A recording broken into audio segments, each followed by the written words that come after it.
Hello friends, welcome to our YouTube channel let's learn from home. My name is Tanu Rai और आज हम फ्रांसीसी क्रांति का पार्ट 4 करेंगे।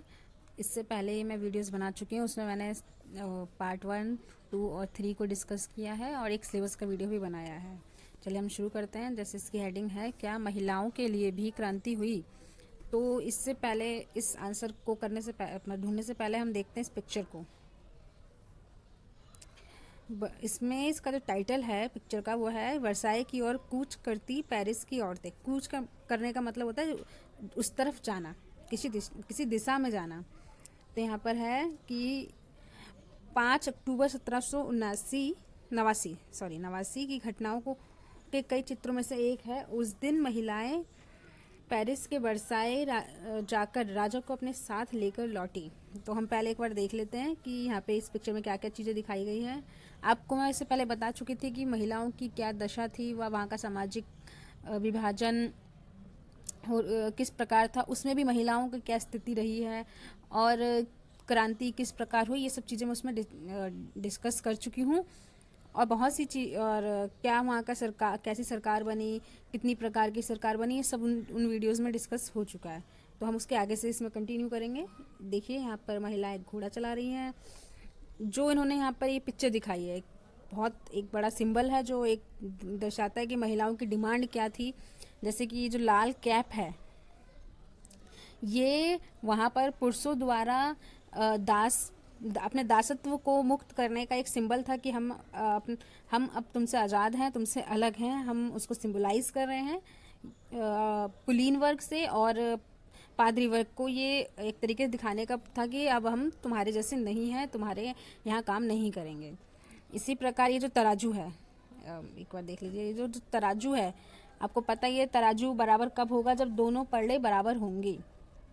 तो यहाँ पे वही दिखाया है। यहाँ पे इसको एक महिला और पुरुष के रूप में दिखाया है कि महिला पुरुष बराबर होंगे तभी तराजू का कांटा बराबर होगा, वरना एक बराबर नहीं हो पाएगा।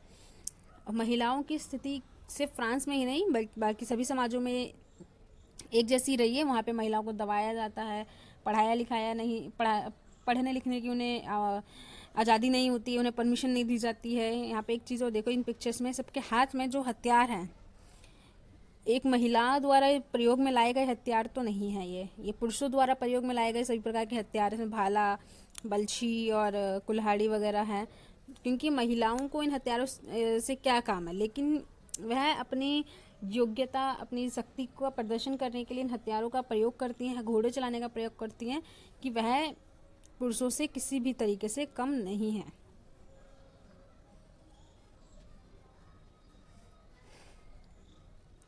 हाँ, तो चलिए हम शुरू करते हैं। फ्रांसीसी समाज में महिलाओं की स्थिति कुछ खास नहीं थी। इसके बहुत से कारण हैं कि पहले तो उनको पढ़ने लिखने की कोई परमिशन नहीं थी, उन्हें पढ़ने लिखने की कोई परमिशन नहीं थी किसी प्रकार से। वह घरेलू काम करती थी। वैसे कुछ महिलाएं थी जो घरेलू काम के साथ किसी दूसरे के यहाँ या अपने मालिकों के यहाँ भी जाकर काम करती थी। और कुछ महिलाएं सिलाई बुनाई, कपड़ों की धुलाई वगैरह कामों में बिजी रहती थी। आप यहाँ पर देख सकते हैं, सब लिखा हुआ है कि किस प्रकार के वो लोग काम करते थे। इसके अलावा जो महिलाएं थी उनकी स्थिति इस प्रकार की थी, वहाँ पे अगर उन्हें शादी करनी है तो वह अपनी मर्जी से नहीं कर सकती हैं, और उन्हें बोलने का अधिकार नहीं था।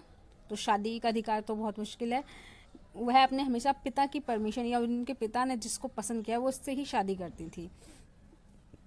यह सभी की स्थिति नहीं थी। जो पादरी वर्ग और कुलीन वर्ग है, उनकी महिलाओं को पढ़ने की आज़ादी थी, लेकिन पढ़ाई लिखाई के बाद वह कुछ काम नहीं कर सकती थी। काम मतलब वो किसी भी प्रकार का व्यवसाय शुरू नहीं कर सकती थी। उनकी किसी प्रकार की इच्छा हो वो उन्हें नहीं कर सकती थी।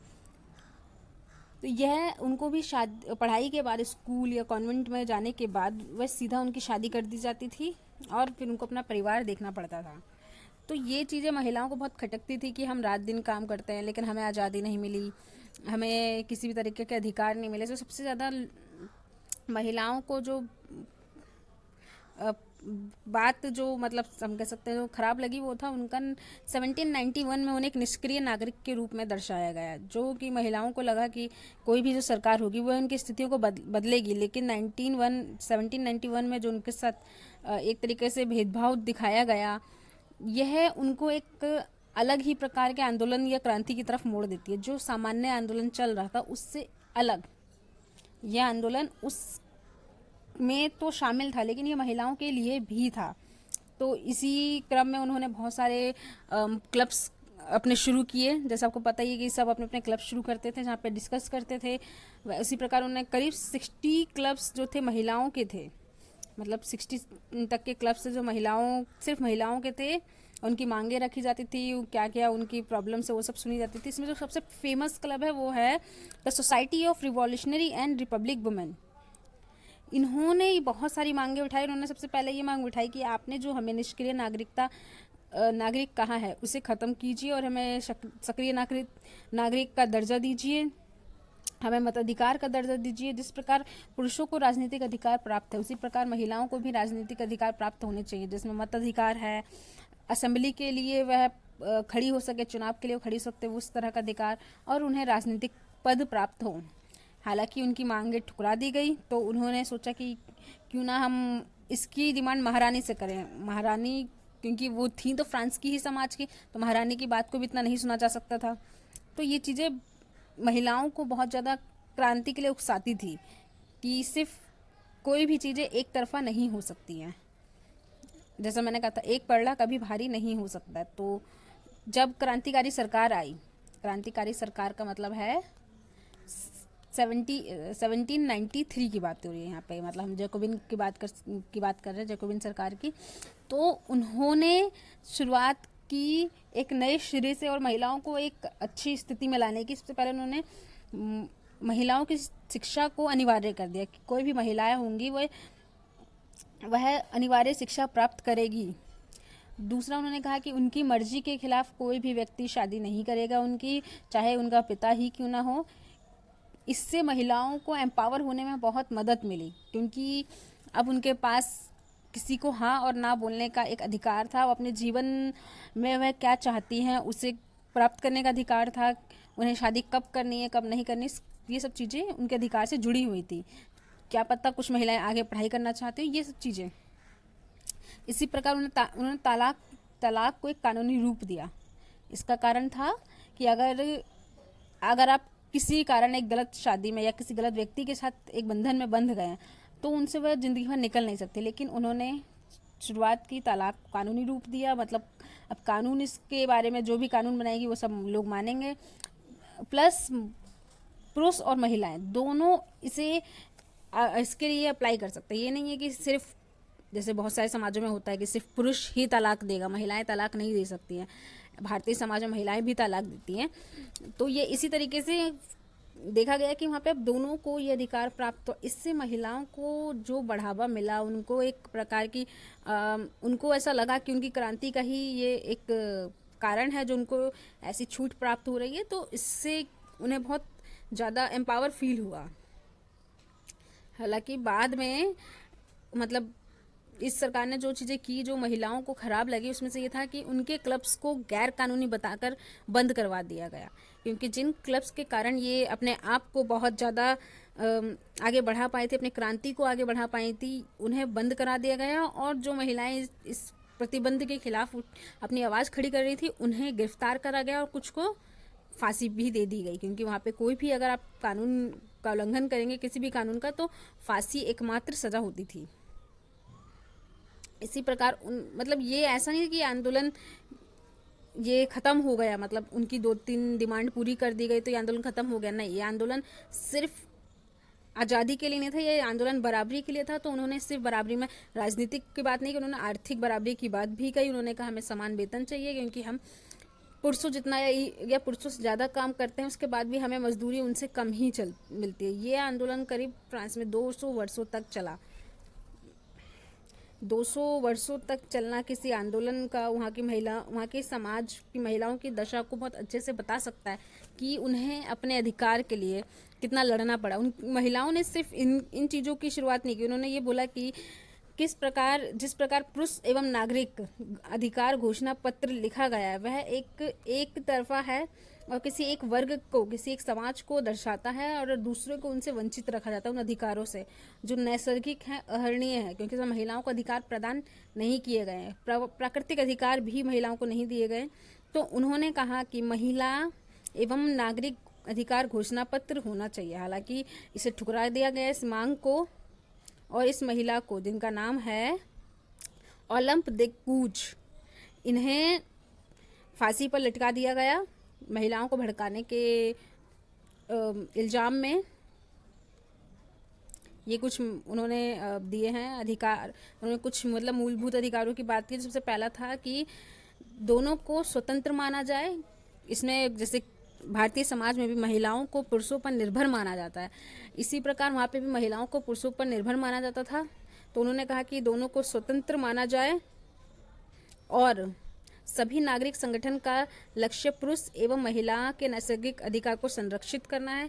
यानी कि जो भी संगठन होंगे, राजनीतिक संगठन यानी जो लीगल होंगे, वह महिलाओं के सभी अधिकारों की सुरक्षा करेगा, ये उनका कर्तव्य है। इसमें स्वतंत्रता, संपत्ति सुरक्षा, ये सब शोषण के विरुद्ध आवाज उठाना, ये सभी अधिकारों की बात की गई। फिर उन्होंने कहा कि महिलाओं को राष्ट्रहित में सहयोग करने का मौका दिया जाए, उनको संघ बनाने का मौका दिया जाए। ऐसी तरह के 5 जो मेन हैं ये अधिकार दिए। उन्होंने ये बोला कि कानून सामान्य इच्छा की अभिव्यक्ति होनी चाहिए। मतलब इसमें कानून क्या बनाया जा रहा है, इसमें लोगों से पूछा जाए। इसमें महिलाओं और पुरुषों दोनों की भागीदारी होनी चाहिए किसी भी निर्णय को लेने के लिए, या फिर किसी भी महिलाएं, फिर उन्होंने बोला कि महिलाएं अपवाद नहीं है, तो उन्हें किसी भी तरीके से अपराधी ना माना जाए और नज़रबंद ना किया जाए। उन्हें अपना अपराध या अपनी बात को रखने का मौका दिया जाए। ये सब उन्होंने बातें बोली। यहाँ पे हम देख सकते हैं कि महिलाओं को, फ्रांस की महिलाओं को 1946 में मताधिकार हासिल हुआ। मतलब पहला राजनीतिक उन्हें अपना मताधिकार राजनीतिक अधिकार प्राप्त हुआ। 200 वर्षों के एक लंबे क्रांति के बाद उन्हें ये अधिकार प्राप्त होने में 200 वर्षों तक संघर्ष करना पड़ा। मैं आपको इसका एक एग्जांपल देती हूँ। 1947 में इंडिया आज़ाद हुआ, भारत आज़ाद हुआ, और उसने आज़ादी के समय ही ये घोषणा कर दी कि भारत में पुरुष व महिलाएं जो भी 21 वर्ष के होंगे उन सभी को मताधिकार प्राप्त होगा।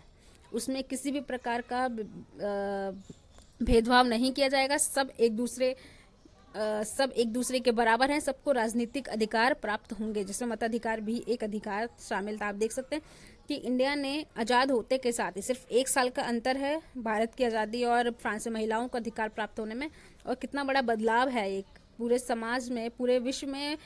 भारत की इस बात के लिए बहुत ही ज़्यादा प्रशंसा की जाती है। चलिए, हमने महिलाओं का इशू तो देख लिया, अब हम देख लेते हैं आगे चैप्टर को, दास प्रथा का उन्मूलन। उन्मूलन का मतलब आपको बता चुके थे, किस प्रकार दास प्रथा खत्म की जाए, मतलब खत्म करना दास प्रथा। फ्रांसीसी उपनिवेश की बात हम यहाँ पे करते हैं। फ्रांसीसी उपनिवेश का मतलब होता है कि किसी एक देश द्वारा दूसरे देश पर कब्जा करना और उसके सामाजिक और राजनीतिक हितों को अपने अनुसार बदलाव करना उसमें। तो दास प्रथा की शुरुआत, मतलब पहले दास प्रथा बहुत फेमस था फ्रांस में, क्योंकि फ्रांस ने बहुत सारे देशों में अपने उपनिवेश बना रखे थे, बहुत सारे देशों को। तो वहाँ पर से ये लोग चीज़ें, मतलब वहाँ से उत्पादन लेकर आते थे, या फिर वहाँ से ये वहाँ पर अपने जब कॉलोनी बनाते थे, उन्हें लोगों की ज़रूरत पड़ती थी। जैसे यहाँ पे देख सकते हो आप कि तंबाकू, नील, चीनी, कॉफ़ी जैसे उत्पाद ये लेकर आते थे दूसरे देशों से, फिर यूरोप और फ्रांस के समाज में से बेचा जाता था।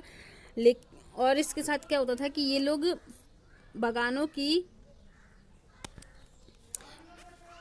के लिए भी, मतलब क्योंकि ये सिर्फ उत्पादन ही नहीं लेके आते थे, प्रोडक्ट्स ही नहीं लेके आते थे, ये साथ में दासों या लोगों को खरीद कर लाते थे। क्योंकि यूरोप की जो जनसंख्या थी बहुत कम होने के कारण यहाँ पर लोगों का श्रम बहुत महंगा होता था। तो इसका उन्होंने सॉल्यूशन ढूंढा कि दूसरे देशों से ये लोगों को खरीद कर लाएंगे, उन्हें सस्ते श्रम पर या फिर दासों के रूप में प्रयोग करेंगे। तो इसका हम देख सकते हैं कि ये तीन कोणीय एक दास व्यापार हुआ करता था, जिसमें कौन कौन थे? यूरोप, अफ्रीका एवं अमेरिका। ये इन तीनों के, मतलब अफ्रीका से दास लाए जाते थे जो यूरोप और अमेरिका के बाज़ारों में बेच दिए जाते थे। ये यहाँ पे प्रथा 17वीं शताब्दी में शुरू हुई। दास प्रथा 17वीं शताब्दी में शुरू हुई और ये बहुत ही एक बड़ा व्यापार का एक रूप धारण कर चुकी थी। सभी यूरोपीय देश अलग अलग जगहों से दासों को खरीद कर लाते थे। भारत से भी दासों को लेकर जाया जाता था, उन्हें अफ्रीका या अन्य देशों में बेच दिया जाता था। इसी प्रकार अफ्रीका के देशों को में भी इन लोगों को बेच दिया जाता था। श्रमिकों की कमी का कारण मैंने आपको बताया कि श्रमिक कम होते थे क्योंकि जनसंख्या कम थी, तो उन्होंने त्रिकोणीय दास प्रथा निकाली। हालांकि ये एक मानवता के खिलाफ एक बहुत ही नेगेटिव चीज़ है, लेकिन फ्रांस ने इसका कभी भी विरोध नहीं किया। आप यहाँ पे देख सकते हैं कि क्योंकि फ्रांस का उपनिवेश था दूसरे देशों पर, तो वह इसका विरोध करके यूरोप में अपने खिलाफ लोगों को खड़ा मतलब देशों को अपने खिलाफ नहीं करना चाहता था, इसलिए उसने दास प्रथा के प्रति कभी भी आवाज़ नहीं उठाई। लेकिन 1794 में जो क्रांतिकारी सरकार थी, या बोल सकते हैं कि जो नेपोलियन की सरकार थी, उसने दास प्रथा को ख़त्म कर दिया।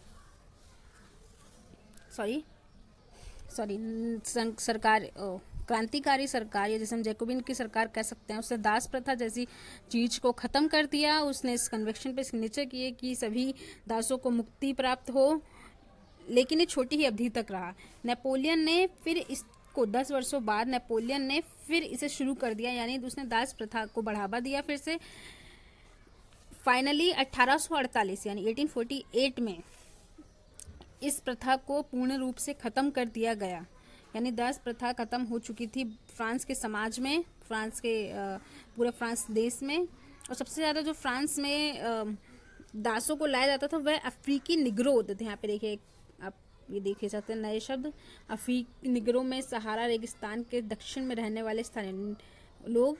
निग्रो शब्द एक नेगेटिव वर्ड था, उन्हें उनकी इंसल्ट करने के लिए यूज़ किया जाता था, ताकि उनको एक मानवाधिकार मतलब उनको बुरा फील करवा कर एक नौकरी मतलब अपने यहाँ दासत्व बनाकर रखा जाए, ताकि उनके अगेंस्ट कभी आवाज़ ना उठा पाए। यहाँ पे इन्होंने एक पिक्चर दी, हम पिक्चर देख लेते हैं।